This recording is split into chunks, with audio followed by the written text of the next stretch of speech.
encontro paz, orar a Deus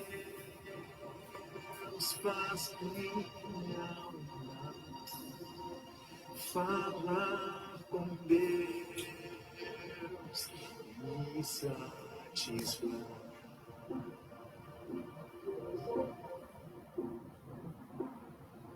Falar com Deus, que privilégio, abrir a alma ao Criador, sentir que os céus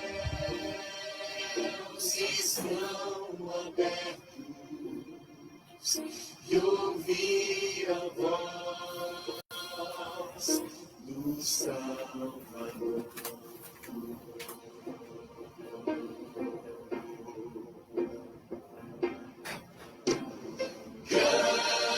Grande é o nosso Deus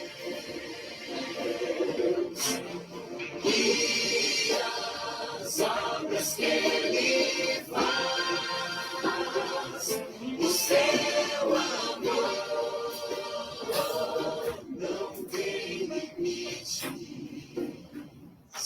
em seu perdão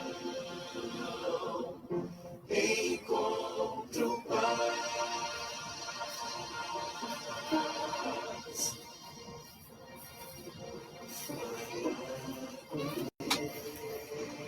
Deus é o que preciso, pois Ele é fonte de poder. Só nele a vida faz sentido, pois me dá forças pra viver.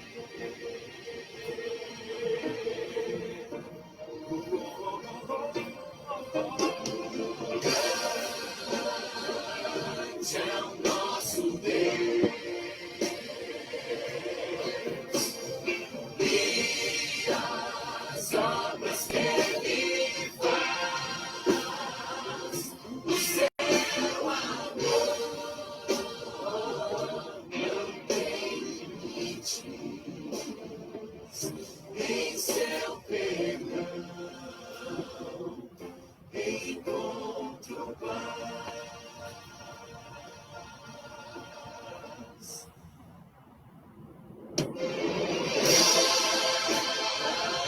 Grande é o nosso Deus e as obras que Ele faz, o seu amor não tem limites, em seu perdão encontro paz.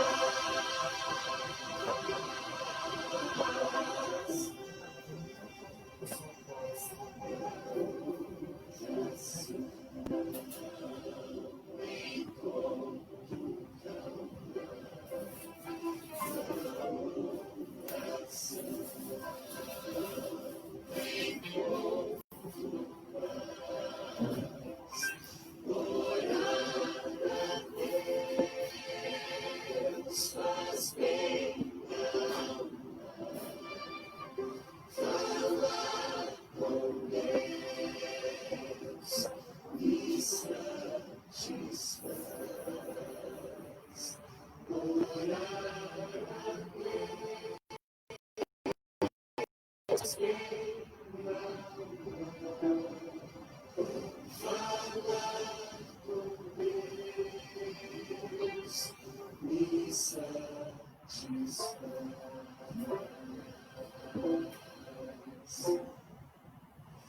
Falar com Deus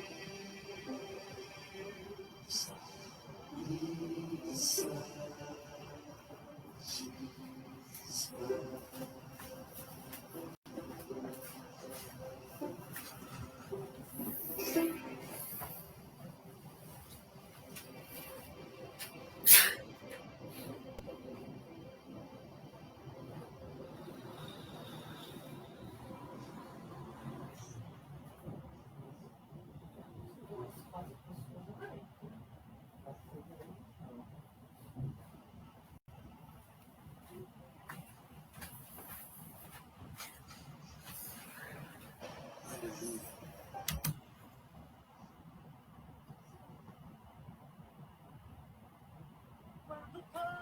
Os meus medos já não cabem mais em mim. Quando o céu está de bronze, parece que é o fim. Quando o vento está revolto e o mar não quer se acalmar. Quando as horas do relógio se demoram a passar. Muitas vezes não consigo os teus planos compreender, mas prefiro confiar sem entender. Eu creio em ti. Eu creio em ti. Eu olho pra ti e espero em ti. Olha o que ele te diz. Quando você sente medo, do teu lado eu estou. E é bom que você saiba que eu sinto a sua dor. Nunca, nunca se esqueça que o mar posso acalmar e que eu sei o tempo certo da vitória te entregar. Este tempo é necessário pra te amadurecer. E depois? E depois tem novidade pra você. Olha! Eu cuido de ti. Eu cuido de ti. Descansa em mim. Comece a sorrir. Olha, o que eu tenho é bem melhor. Pois só eu sei do amanhã. Então recebe o abraço meu. Pois da tua vida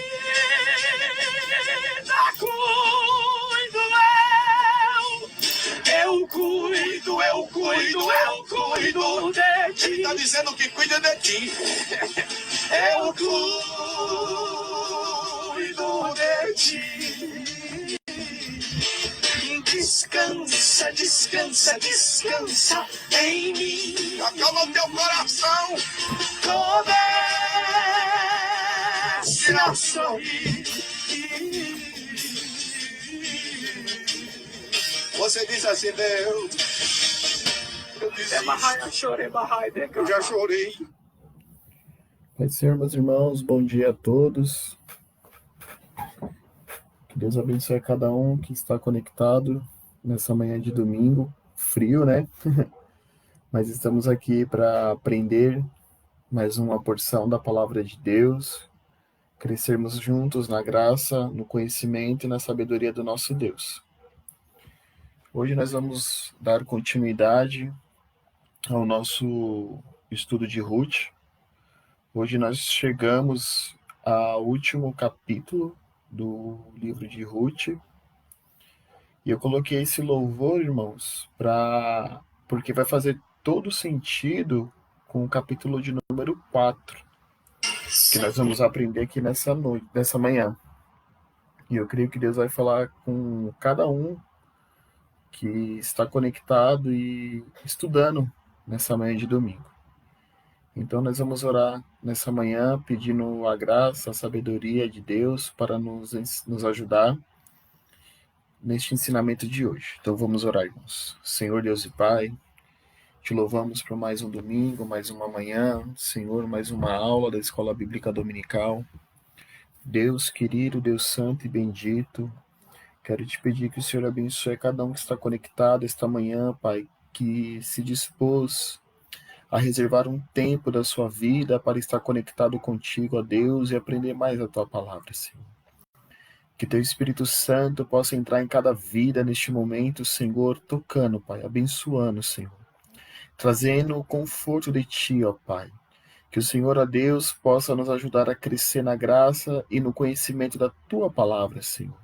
Deus, que o Senhor possa me abençoar, Pai, que o ensino que seja ministrado nessa manhã seja guiado pelo teu Espírito Santo, Senhor, para que vidas, Senhor, sejam edificadas, para que vidas, Senhor, sejam transformadas pelo poder da tua palavra, Senhor, porque quem faz é o Senhor, Pai. Quem edifica é o Senhor. Quem cura é o Senhor. Quem restaura é o Senhor, Pai. Quem traz a alegria aos corações tristes é o Senhor. É o Senhor quem dá força ao que não tem, Pai.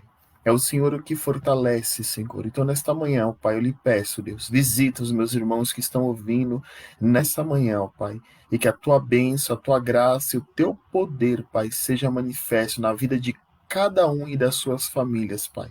É o meu pedido no nome santo de Jesus. Amém. Irmãos, o capítulo de número 4 de Ruth, ele vai encerrar toda uma trajetória espetacular que Deus fez na vida de Noemi e na vida de Ruth. Vocês vão ver que como o nosso Deus, ele trabalha, como o nosso Deus, ele age na vida.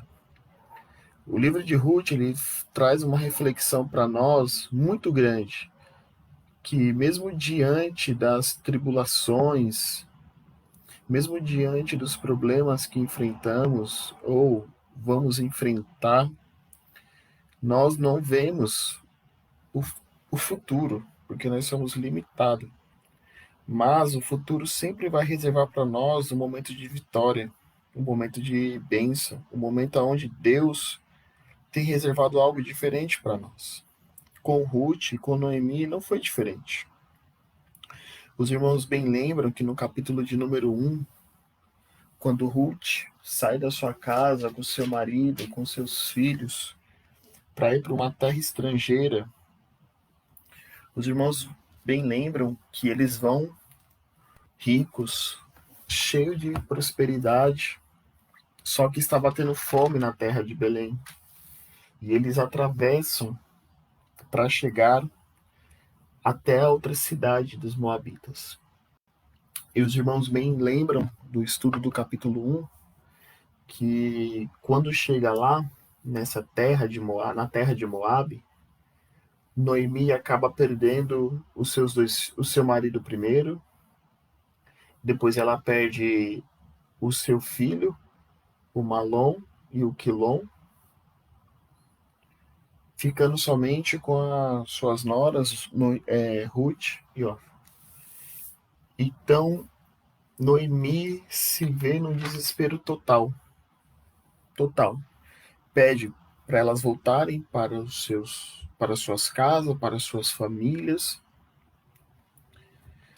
Então, Orfa decide voltar para sua casa, para sua família. Quando ela beija Noemi, se despede da sua sogra.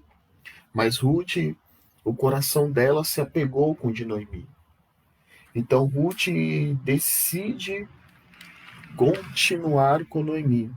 Os irmãos conhecem que ela vai dizer aquele versículo, aquela frase que todos nós conhecemos, que ela fala: não instes para que te deixe e não me obrigue a não seguir-te, porque aonde quer que fores, irei eu, e aonde quer que pousares, ali pousarei eu. O teu povo é o meu povo, o teu Deus é o meu Deus.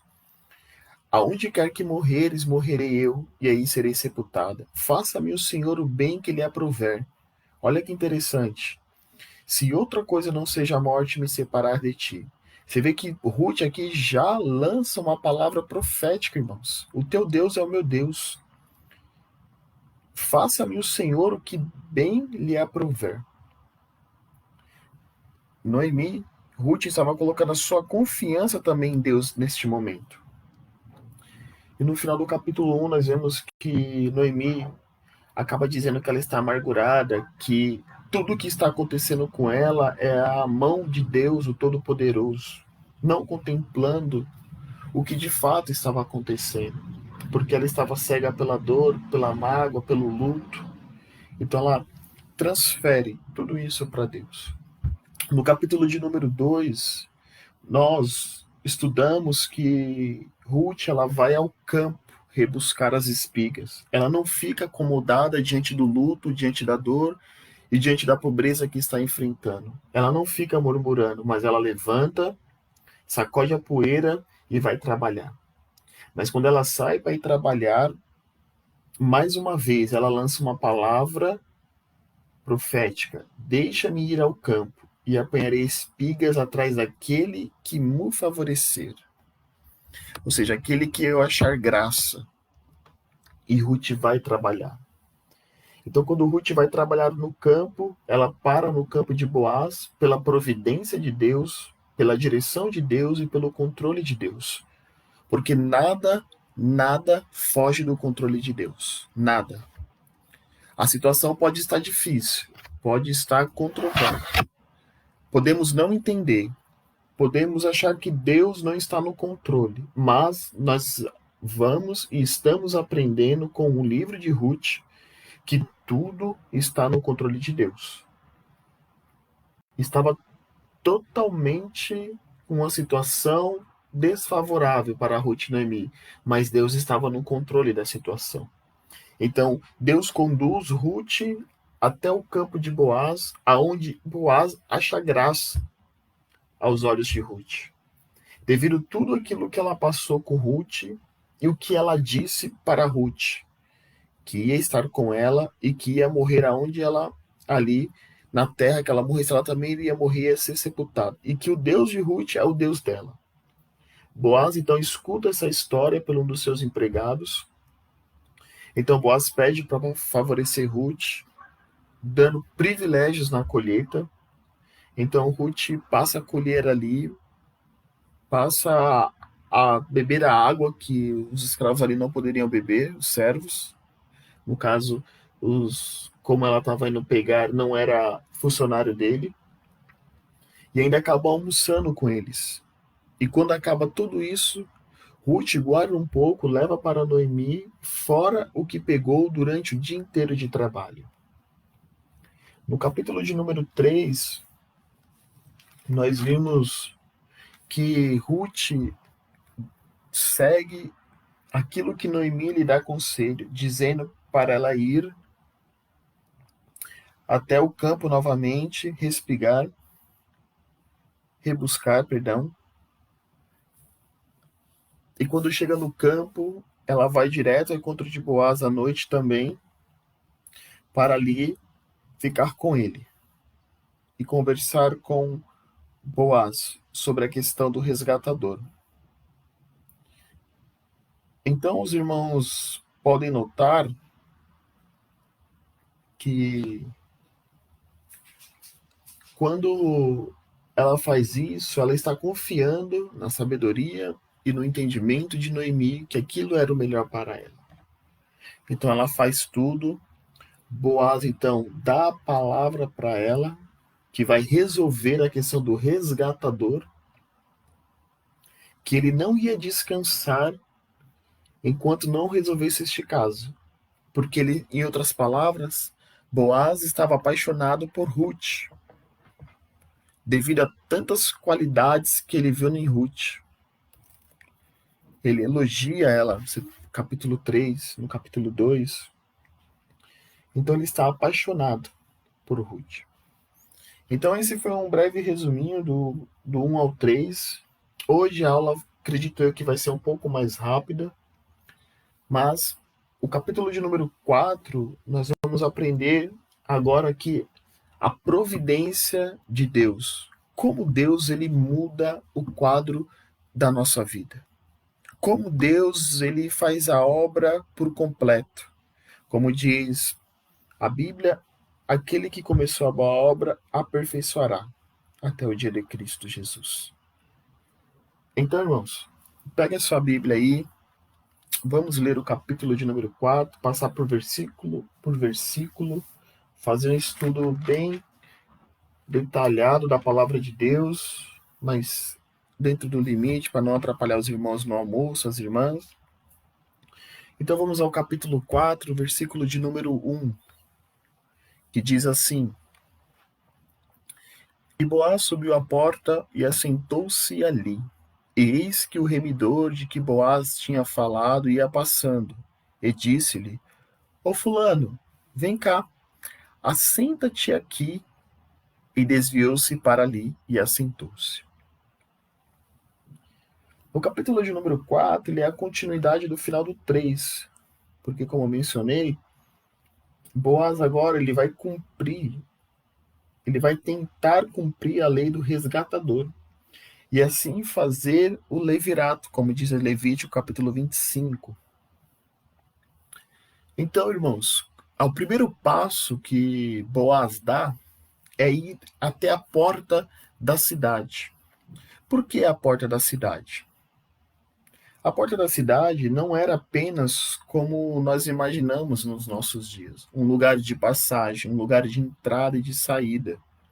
A porta da cidade, naquela época, era onde eram feitas as transações jurídicas e comerciais. É como se fosse ali a prefeitura, como se fosse ali o centro jurídico, ou um cartório, aonde as coisas mais importantes da cidade era julgada, aonde tudo que tinha que se resolver em relação às pessoas, em relação aos reinos, era tudo ali na porta da cidade.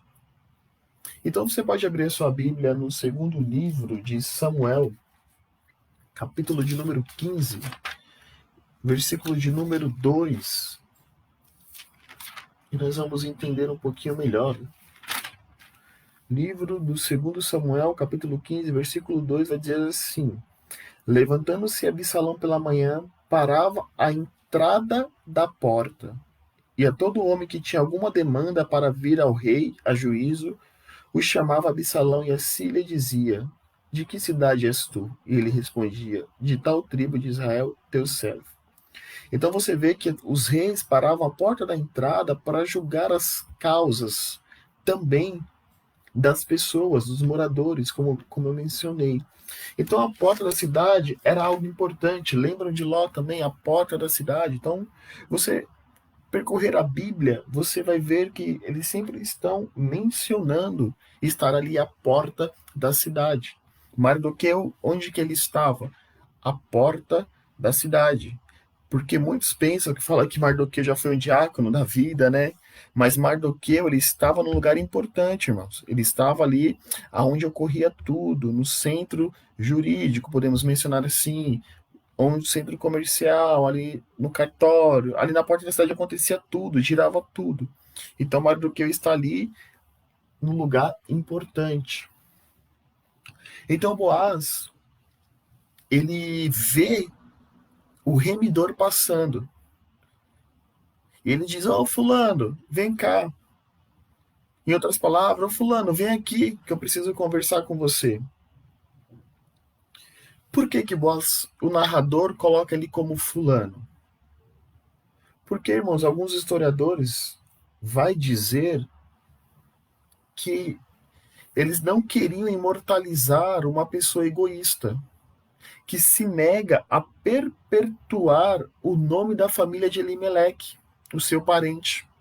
Por isso que ele usa uma palavra indefinida para não imortalizar esse homem.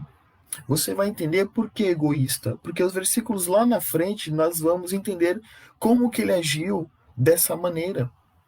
Então a Bíblia, o narrador, para não dar crédito a esse homem, não o mencionar, não trazer honras para ele coloca como o fulano, porque é bem provável, ou quase certeza, que Boaz sabia o nome dele, porque era família, era parente. Tanto é que esse fulano, ele era o primeiro a remir Noemi. Ele era o primeiro. Depois vinha Boaz. Tanto é que ele fala assim para Ruth: olha, tem uma pessoa que é o remidor mais próximo do que eu no capítulo 3. E ele fala, mas volte para sua sogra e espere até que saibas em que darão essas coisas. Ou seja, essa conversa com fulano, o que vai acontecer. E depois do que eu conversar e ter a resposta, eu vou até você, Ruth. Então fica tranquila, descanse o teu coração. Então a Bíblia, ela acaba ocultando o nome desse remidor mais próximo.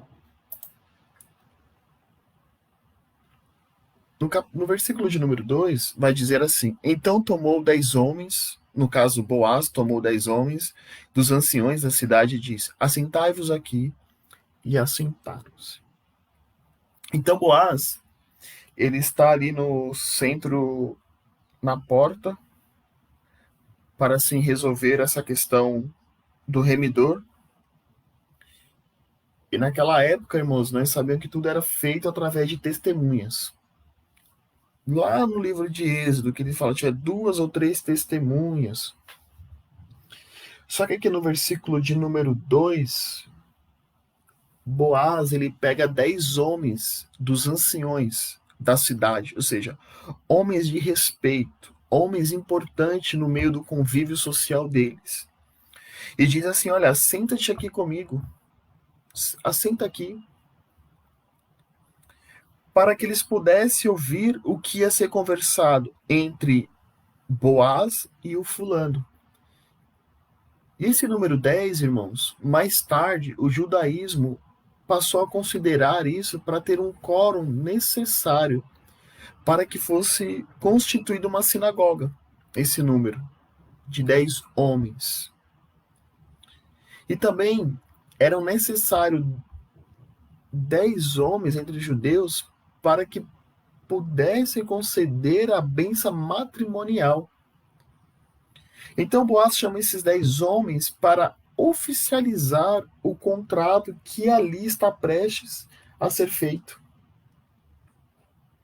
Então, isso é para garantir que no futuro não haja discordância, o disse-me-disse.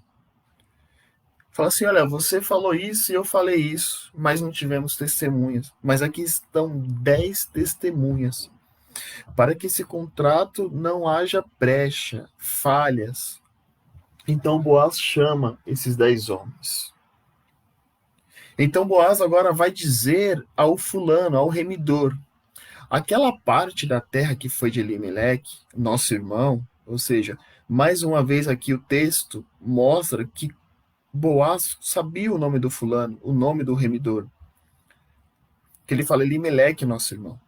Noemi, que tornou da terra dos Moabitas, está vendendo. Então Boaz começa a introduzir o que está acontecendo com Noemi, viúva de Elimeleque.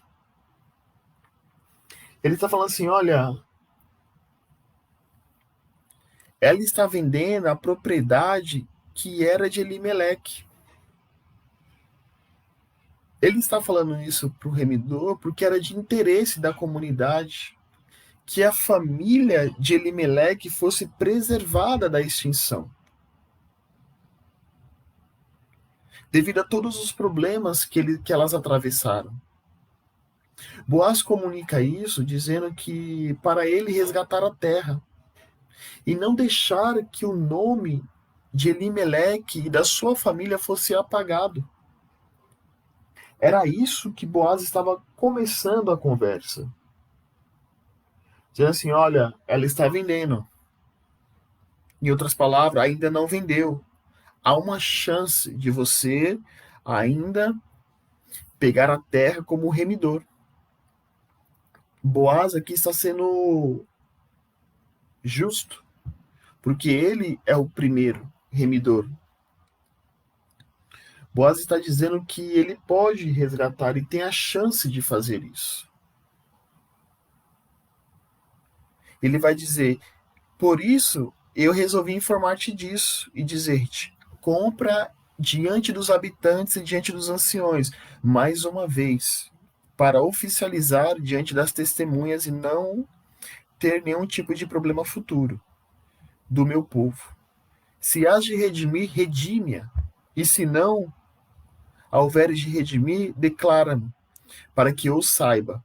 Pois outro não há senão tu que a redima, e eu depois de ti. Então disse-lhe, eu a redimirei. Olha que interessante esse versículo 4. Aqui já começa a construir a personalidade desse remidor. Boaz está sendo muito justo, porque está falando assim, olha, eu estou declarando isso aos teus ouvidos. Porque se você quer resgatar, você pode resgatar. Porque você é o parente mais próximo e foi legalmente informado do seu direito de remissão. Ou seja, eu estou te informando que é você. Você que pode fazer isso. Mas depois de você sou eu. Se você não quiser, eu vou fazer isso. Só que a resposta dele surpreende Boaz, que ele vai falar assim, olha, eu a resgatarei. Por que ele vai dizer isso, irmãos? Porque ele está preocupado em pegar a propriedade que pertencia a Noemi. E que a obrigação dele ia terminar somente com a compra do campo dela, da terra que Elimeleque ali construiu, que Elimeleque ali trabalhou, que Elimeleque ali preservou durante toda a sua vida e agora está ali Noemi.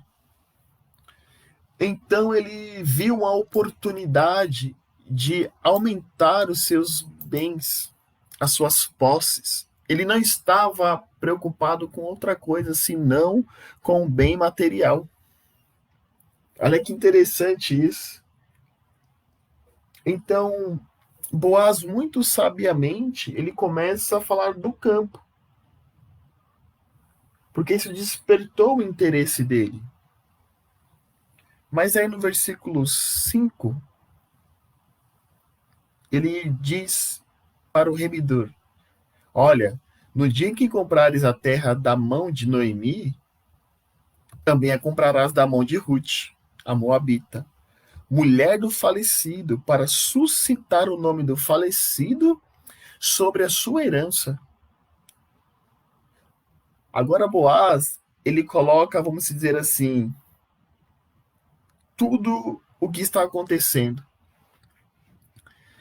Porque Boaz está dizendo assim, olha, se você pegar a terra, se você comprar essa terra de Noemi, saiba que você também vai ter que levar Ruth, que você vai ter que casar com Ruth, e que você vai ter que ter filho com Ruth, porque isso é para cumprir a lei do levirato. Além de você evitar que o nome da família seja apagado, ou seja, envergonhado, porque isso era uma vergonha tremenda se o nome de uma família fosse apagado. Ele deveria evitar essa extinção da família. Então, ele vai dizer ainda mais Boaz, em outras palavras, para o remidor. Não é somente a terra que você vai pegar, mas você vai ter que pegar a Ruth e ter um filho com ela.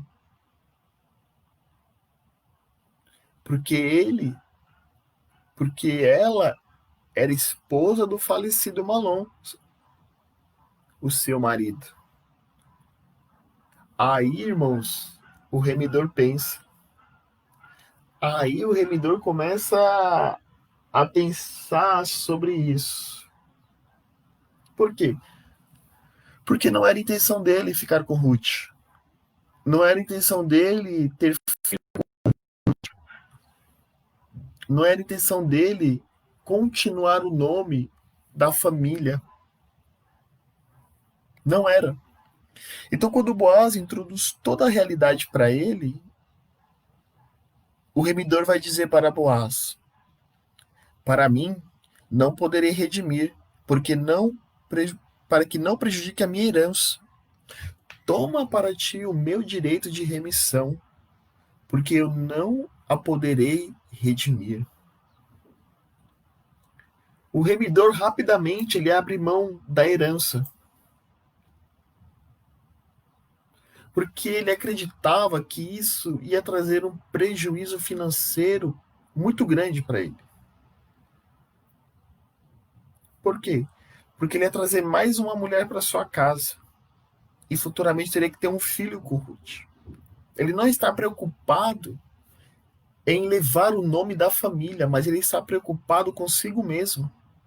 Ele está preocupado com a sua vida e ter um conforto, mas renunciando o sangue, renunciando a família. Então, aqui os irmãos conseguem ver o porquê que os historiadores vai dizer que esse homem é egoísta, que pensou só em si. Ele não estava cumprindo aquilo que Deus havia dito lá no livro do Levítico, em Deuteronômio também, sobre a questão do levirato, a questão de você suscitar o nome da família, não deixar que esse nome fosse apagado. Então ele foge da obrigação. Ele corre disso. Então quando Boaz ouve tudo isso desse homem, ele então agora vai selar esse contrato. E o versículo 7 vai dizer: havia, pois, já de muito tempo esse costume em Israel. Ou seja, esse costume não estava acontecendo recentemente ali no caso de Ruth, que era no tempo de Juízes, mas vinha muito tempo atrás, quanto à remissão e a permuta para confirmar todo o negócio. O que o homem fazia? Descalçava o sapato e o dava ao seu próximo. E isso era por testemunho em Israel. Ou seja, aqui com o que ele está querendo dizer? Quando ele diz outrora esse costume, como eu disse, era antigo. E também dá a entender que dali para frente eles não estavam mais praticando esse costume. Quando ele tirava o calçado e dava ao seu parceiro, era um ato simbólico de transferência. Transferência. Por isso que eles tiravam e davam ao próximo. Era um ato de transferência, dizendo assim, olha, Boaz estava dizendo assim, o remidor está dizendo assim, Boaz, estou passando para você o direito legal. Eu estou renunciando os meus direitos legais nessa questão do remidor e estou passando tudo para você. Por isso que ele tira esse sapato e dá ao remidor, dizendo que ele está renunciando tudo e que a partir dali não haveria mais questões judiciais entre eles. Por quê? Porque ele já tinha passado tudo para Boaz.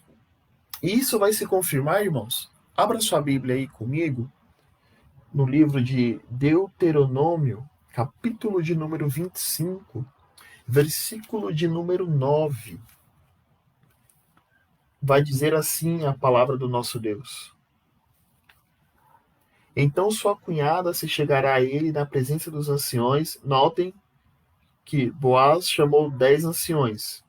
E lhe descalçará a sandália do pé, e lhe cuspirá no rosto, e protestará e dirá: assim se fará o homem que não quer edificar a casa de seu irmão, ou seja, suscitar o nome. E o nome de sua casa se chamará em Israel a casa descalçado. Ou seja, aqui já é o tipo de acordo porque esse homem não quer suscitar o nome da família. Então você vê que a Bíblia sempre está explicando a própria Bíblia.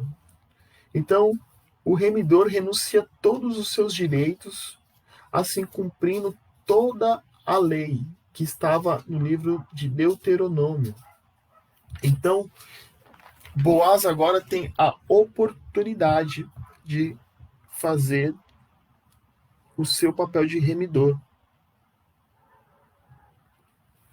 Então, no versículo seguinte, nós vamos continuar. Acho que ficou claro para os irmãos o porquê de tirar o sapato, o porquê dos anciões, o porquê dos homens ali na entrada. Disse, pois, o remidor a Boaz: toma para ti, e descalçou o sapato. Então, como Boaz já tinha esclarecido o que ele deveria fazer, como parente mais próximo, se fosse aceitar a responsabilidade de resgatador. Então ele recusa, como bem eu mencionei. Então aqui no versículo 8, ele descalça o sapato dele e entrega a Boaz. mencionei o porquê desse ato. Então ali está selado o contrato, o acordo. Acabou-se todo o direito do remidor. E esse direito passa para Boaz. Então Boaz, como eu coloquei ali no título, ele assume o direito de resgatador. Versículo 9 vai dizer: Então Boaz disse aos anciões e a todo o povo que ele estava na porta da cidade: Sois hoje testemunhas de que tomei tudo quanto foi de Elimeleque, de Quilom e de Malom, ou seja, o pai e o filho, os dois filhos, da mão de Noemi. Ele está declarando, Boaz, publicamente, que tomava posse dessa propriedade e assumia a responsabilidade por Ruth e Noemi, para que não houvesse dúvidas, nenhuma dúvida. Boaz está dizendo isso em público, irmãos, para que todos saibam que ele agora é o remidor dessa família, que ele é o remidor de Noemi e de Ruth. E versículo 10 vai dizer: de que também tomou por mulher a Ruth, a Moabita, que foi mulher de Malom, para suscitar o nome do falecido sobre a sua herança. E isso ele está dizendo para todo mundo ainda ali na porta da cidade. Para que o nome do falecido não seja desarraigado dentre seus irmãos e da porta do seu lugar. Disto sois hoje testemunhas. Ou seja, Boaz agora está tomando Ruth para cumprir a lei do levirato. Levítico capítulo 25, se você quiser deixar anotado aí para ler depois, é Levítico capítulo de número 25. Boaz está cumprindo essa lei como conhecedor da lei de Deus, ou seja, a Torá, que são os primeiros 5 livros da Bíblia. E ele também está cumprindo o que está em Levítico capítulo 20, perdão, irmãos, Deuteronômio capítulo 25, do 5 ao 10 também. Se os irmãos quiserem anotar aí para ler depois, Boaz está cumprindo isso, para que o nome dessa família não seja exterminado dentro dos seus irmãos, ou seja, dentro dos irmãos ali de Israel. Que ele está agora perpetuando a família de Malom. Porque, como eu disse no começo, o desaparecimento do nome de uma família era considerado uma vergonha. Vamos ler 1 Samuel, capítulo de número 24, versículo de número 21. Livro do 1 Samuel, capítulo de número 24, versículo de número 21, vai dizer: Portanto, jura-me pelo Senhor, que não eliminarás a minha descendência, nem desfará o meu nome da casa de meu pai. Porque era uma vergonha, irmãos, quando a família era extinta ali da terra, o seu nome não era mais lembrado. Era uma vergonha. Então, muitas vezes, Deus exterminava as famílias como um todo. Os irmãos podem ler a Bíblia, Acã, entre outros, ali no livro de Reis também, que Deus exterminava para que não houvesse lembrança. Então, todo esse contrato, todo esse acordo foi feito aonde? Na porta da cidade. Então, todo o povo viu, ouviu e testemunhou o acordo que foi selado. Todos os ouvidos ali ouviram o discurso de Boaz. Então todo o povo que estava ali na porta, os anciãos disseram: somos testemunhas, dizendo para Boaz: olha, Boaz, nós somos testemunhas do que você está fazendo hoje. O Senhor faça esta mulher que entra na tua casa, como a Raquel e como a Lia, que ambas edificaram a casa em Israel, e porta-te valorosamente em Efrata, e faze-te nome afamado em Belém. Aqui é interessante, irmãos, nesse versículo, porque alguns acreditam que Ruth era estéril. Por isso que eles estão mencionando aqui como Raquel. Isso não pode se afirmar, tá, irmãos? Isso daí são os estudiosos, historiadores. Por isso que eu não estou afirmando, estou dizendo que poderia ser. Que eles mencionam Lia, Raquel e Lia, esposas de Jacó, também que através dela, de Raquel e Lia, onde veio as 12 tribos. Então, as testemunhas que estão ali, os anciões, estão desejando felicidade, expressando seus votos, e que isso fosse recompensado como uma família, volto a dizer, comparável de Jacó, ou Israel, como Deus mudou o nome. E Efrata é o nome dado à região de Belém, em que Belém está localizado, ou seja, onde eles estão também. Ele pede para fazer o nome afamado. E é interessante isso, bem no final do versículo. Porque os anciãos estão expressando um desejo de que houvesse filhos que fossem reconhecidos como descendente de Boaz. Para você ver como Boaz era um homem íntegro, justo, como mencionei nos estudos anteriores. Que os moradores estão desejando todo bem para Boaz. E é interessante que guardem isso no seu coração. Eles estão desejando que os descendentes de Boaz fossem conhecidos. E isso vai se cumprir, irmãos. Vai se cumprir. Vai se cumprir até o dia de hoje. É interessante. Por isso que eu disse no começo que esse estudo ele vai trazer esperança para o teu coração. Que Deus ele está no controle da história. Ele não perde, irmãos. Porque ele é soberano. Ele é incomparável. Não há ninguém que possa se comparar ao nosso Deus. Tamanha a sua glória, a sua grandeza, a sua majestade. E seja a tua casa como a casa de Pérez. Continua abençoando ainda o povo Boaz. Que Tamar deu à luz a Judá. Pela descendência que o Senhor deu desta moça. Te der desta moça, perdão. Os irmãos conhecem a história de que Pérez foi descendente de uma cananita, lá em Gênesis, capítulo 38, do versículo 2 e o versículo de número 29. E a jovem Tamar, ela mesma resolveu tratar essa questão também lá em Gênesis. Quando ela tinha a morte, quando ela tinha o marido morreu, depois teve outro marido e morreu. Então ela se disfarça de prostituta e ela vai iludir Judá.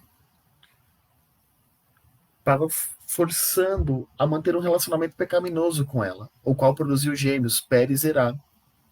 Ao qual Judá deixa seu bordão, seu cajado, lenço e volta. Mas, quando ele pede para o seu servo ir pegar de volta e pagar a prostituta, ninguém a encontra, porque está com ela. Então os irmãos lembram da história, que aí no final, Judá acaba assumindo o seu erro e acaba assumindo toda a consequência disso. Então eles estão desejando, comparando, que ela seja abençoada. Vamos para a parte 2, que Ruth tem um filho. Assim tomou Boaz a Ruth, e ela lhe foi por mulher. E ele a possuiu, e o Senhor lhe fez conceber e deu à luz um filho. Aqui, irmãos, é o casamento de Boaz com Ruth. Olha que interessante um casamento, irmãos, quando é feito na direção de Deus e no propósito de Deus. Quando o homem e quando a mulher se preserva para o seu casamento. Note que o casamento foi abençoado. Isso é uma característica do ensino da Bíblia que nós seguimos. O Senhor abençoou esse casamento. O Senhor concedeu dádivas, herança, que são os filhos nesse casamento. Porque nós precisamos entender, irmãos, que o casamento tem sido desvalorizado.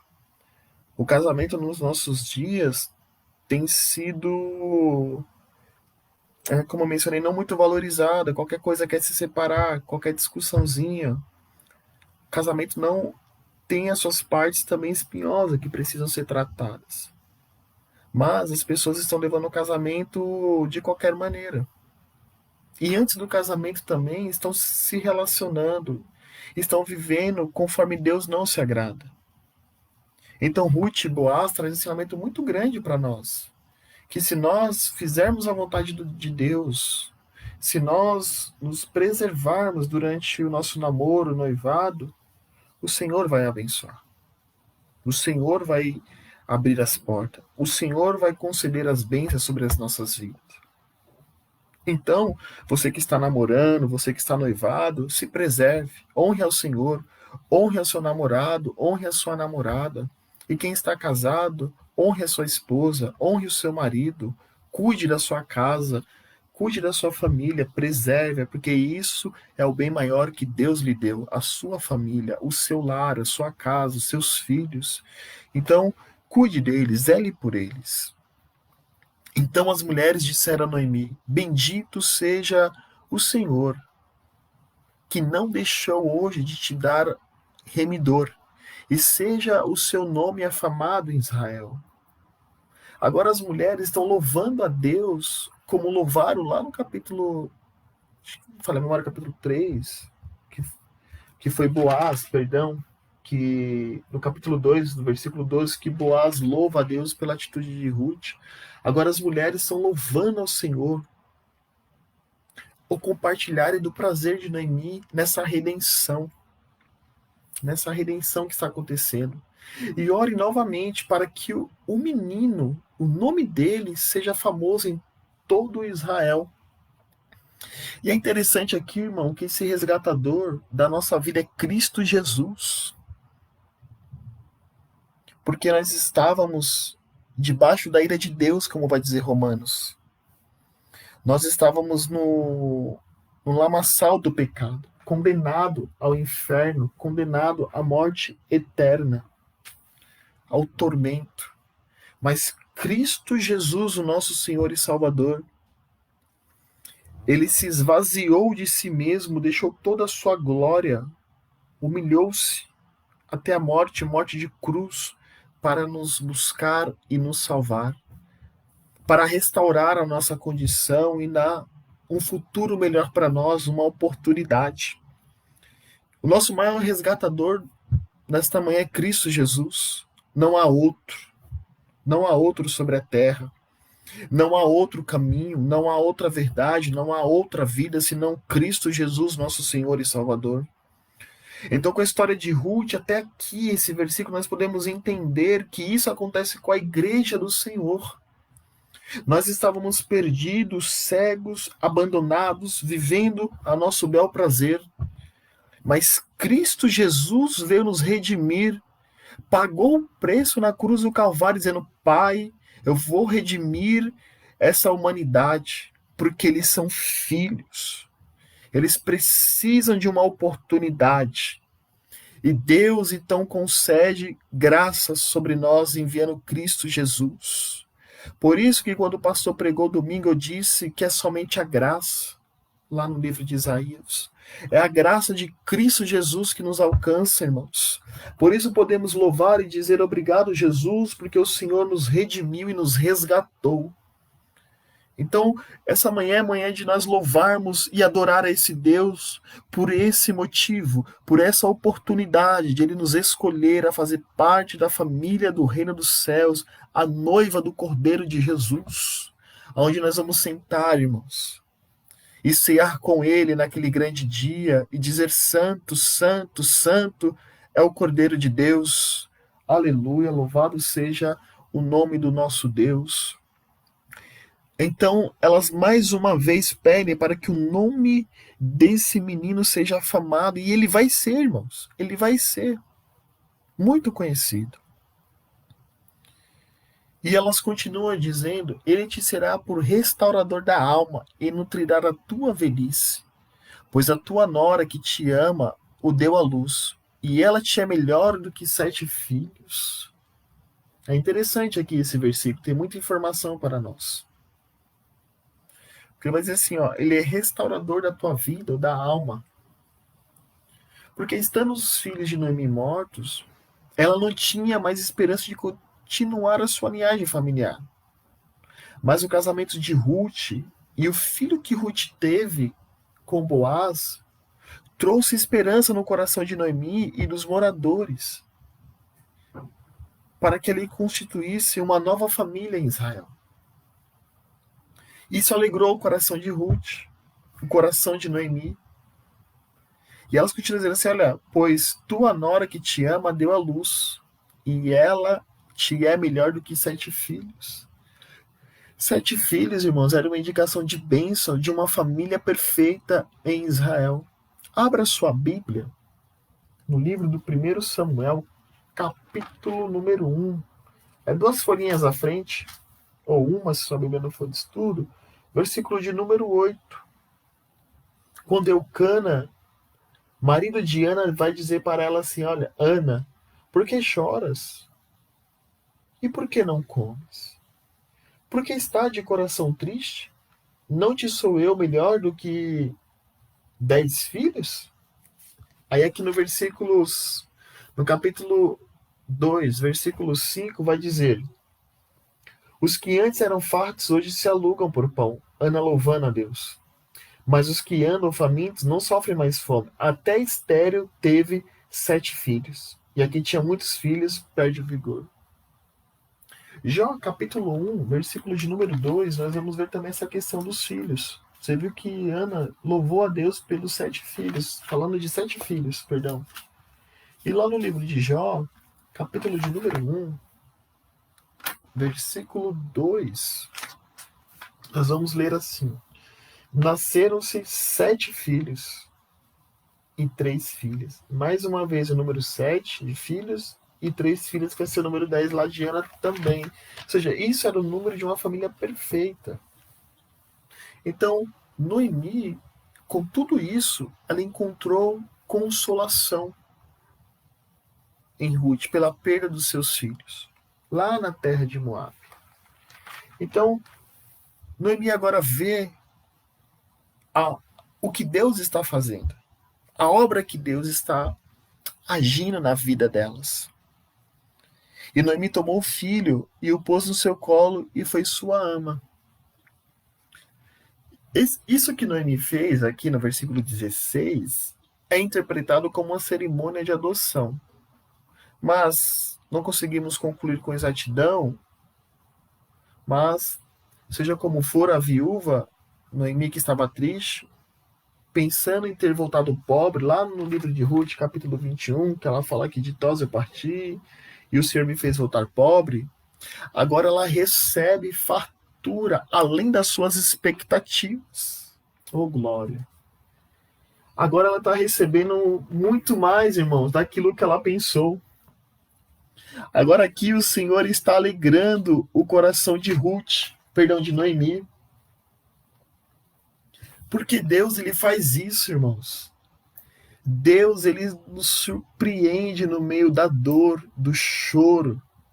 Deus, ele torna a nossa tristeza em alegria. Porque o choro pode durar uma noite inteira, mas a alegria, ela chega pela manhã. Porque quando não tem saída, Deus abre uma porta, irmãos. Quando não tem caminho, Deus, ele faz pode ser no meio do mar, pode ser no deserto, porque Deus, ele faz um caminho para os seus, irmãos. Eu quero te dizer nessa manhã, porque se faltar água, como faltou com o povo lá no deserto de Israel, Deus, ele fez brotar da rocha, porque Deus, ele está no controle da nossa vida, irmãos. Deus, ele está cuidando de nós, da sua família. É como se ele estivesse dizendo para Noemi: olha, Noemi, aqueles que levam com lágrimas semeiam, com júbilo ceifarão. Quem sai andando e chorando enquanto semeia, voltará com júbilo, trazendo os seus feixes. Deus, ele nos socorre no meio da angústia, irmãos. É uma manhã de esperança que Deus está dizendo para nós assim: olha, o choro durou uma noite inteira, mas a alegria está chegando, como aconteceu com Noemi.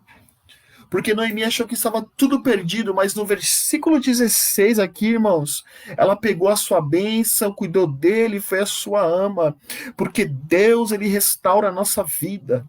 Deus, no meio da situação carrancuda, difícil, a noite escura, Deus, ele vem com a luz de esperança em nosso coração, ele vem com a vitória, ele vem abrindo a porta, ele vem nos abençoando, ele envia sua providência para nos socorrer e nos dar a vitória. Deus, ele fez isso na vida de Ruth, na vida de Noemi.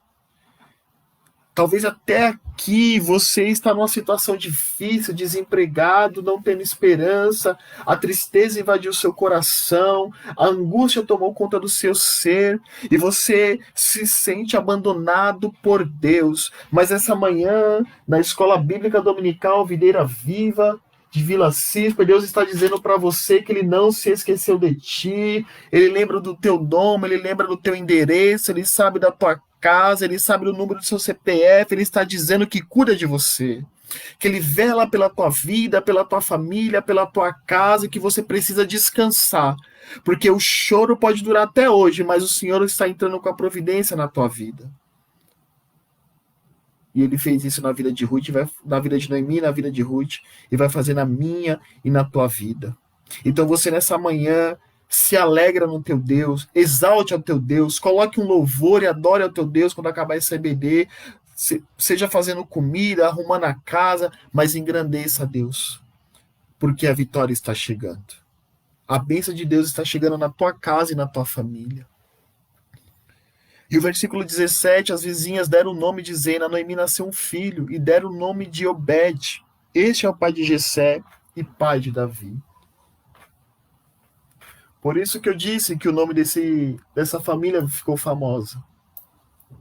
Porque Obed, ele foi o pai de Jessé, como está ali no versículo.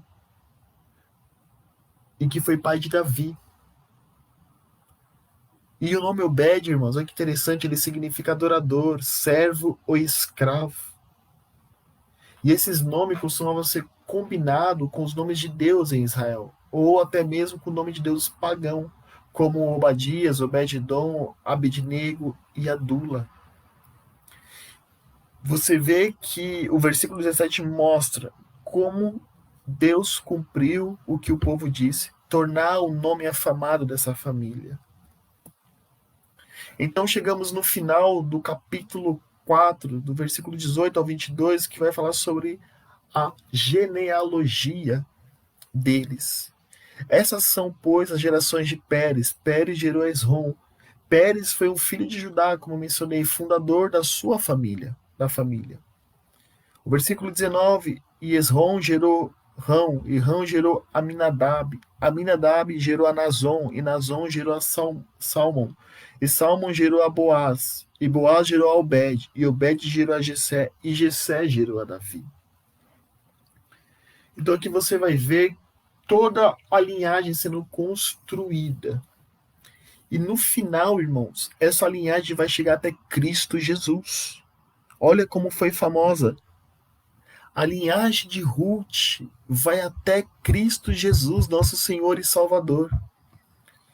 Que coisa mais linda, o cumprimento da profecia, da palavra de Deus, que o nome ia ser afamado.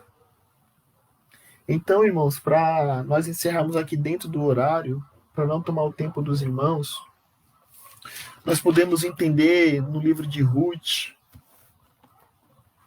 que estudamos 4 domingos, que o nosso Deus, ele é soberano. Ele é soberano em todas as questões do dia a dia, de homens, de mulheres, comuns. E que Deus, ele realiza os seus propósitos eternos na redenção da humanidade. Então, nesta manhã, que você possa descansar o seu coração e acreditar que Deus está no controle da tua vida. Que Deus, ele não se esquece dos seus. Por isso que eu coloquei aquele louvor. Eu cuido de ti. Porque Deus, ele cuida de nós. Ele nos acalma diante de uma tempestade. Ele nos guia durante a noite num deserto escuro. Ele nos aquece numa noite fria. Ele enxuga as nossas lágrimas numa noite depressiva. Ele está ao nosso lado quando ninguém mais está ao nosso lado. Ele entende a angústia do nosso coração como nenhum outro entende. Ele sabe o que está passando dentro do meu e do seu coração. Eu quero louvar a Deus por cada irmão que se dispôs a ouvir essa manhã esse ensino. Quero agradecer a todos. Que o Senhor te recompense. Que o Senhor te abençoe nesse dia de hoje e que a graça do nosso Deus seja derramada sobre cada um e sobre a sua família. Deus abençoe os irmãos, Deus abençoe a Igreja Videira Viva e nos vemos hoje à noite, às 18 horas, na igreja, para juntos celebrarmos a esse Deus que cuida de nós e zela pela nossa vida.